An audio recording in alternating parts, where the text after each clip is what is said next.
The Necromancer. The Tale of the Black Forest. Founded on facts. The Necromancer consists of a series of interconnected stories, all centering on the enigmatic figure of Volkert the Necromancer.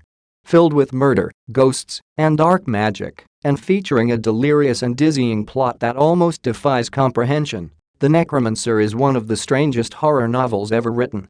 One of the earliest Gothic bestsellers, The Necromancer was first published in 1794, and after more than 2 centuries still retains the power to thrill and fascinate readers.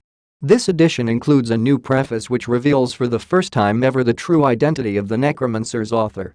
The complete text of 3 contemporary reviews and helpful annotations are also included to further enhance this edition.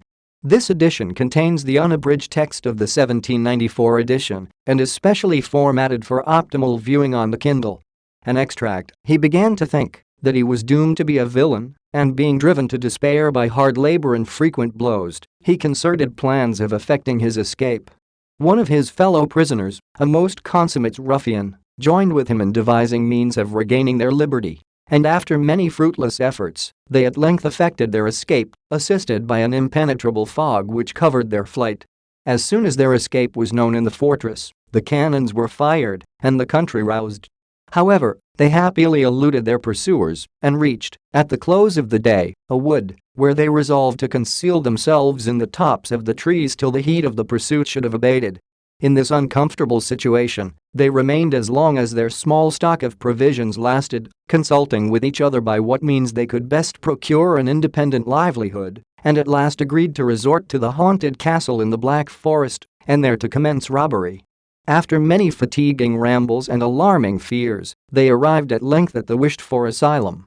Wolf's inventive genius begot the scheme to render that desolate fabric more secure against the intrusion of unwelcome visitors by raising an idea in the fancy of the neighboring villagers of its being haunted by evil spirits.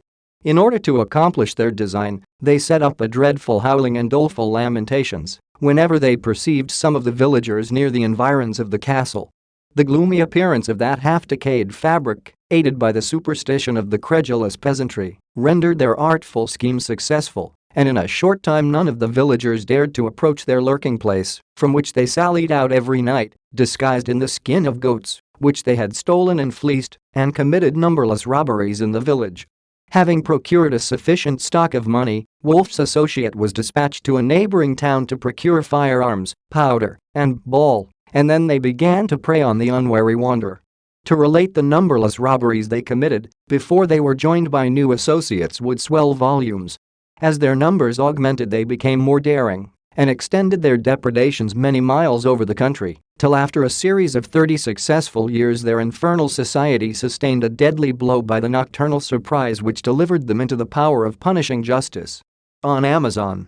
You're always welcome at akololuca.com.